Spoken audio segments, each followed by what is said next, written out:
এক ম্যাচে ছিল গোলশূন্য সমতা, অন্য ম্যাচে ছিল জয়ের উল্লাস। তবে শেষ পর্যন্ত গ্রুপ কে থেকে দ্বিতীয় রাউন্ডে ওঠার সমীকরণ মিলে গেছে নাটকীয়ভাবেই। গ্রুপ সেরা হয়ে এগিয়েছে কলম্বিয়া, রানার্স আপ পর্তুগাল। আর উজবেকিস্তানকে হারিয়ে ইতিহাস গড়ে সেরা তৃতীয় দল হিসেবে নকআউট নিশ্চিত করেছে কঙ্গো। আরও জানাচ্ছেন আতিকুল ইসলাম শাকিল।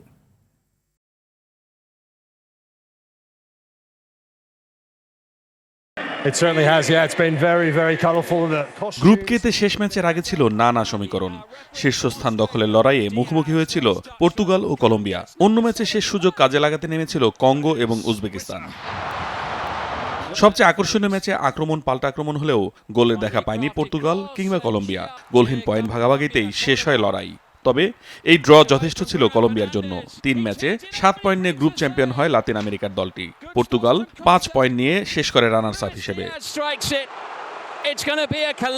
অন্য ম্যাচে বাঁচা মরার লড়াইয়ে দারুণ ফুটবল খেলেছে কঙ্গো। শুরু থেকেই আধিপত্য দেখিয়ে উজবেকিস্তানকে ৩-১ গোলে হারায় আফ্রিকার প্রতিনিধিরা। ৩ পয়েন্ট যোগ করে মোট ৪ পয়েন্ট নিয়ে গ্রুপে হয় তৃতীয়। আর ৪ পয়েন্টের কারণে নিশ্চিত হয় তৃতীয় স্থান অর্জনকারী সেরা ৮-এর একটি হিসেবে।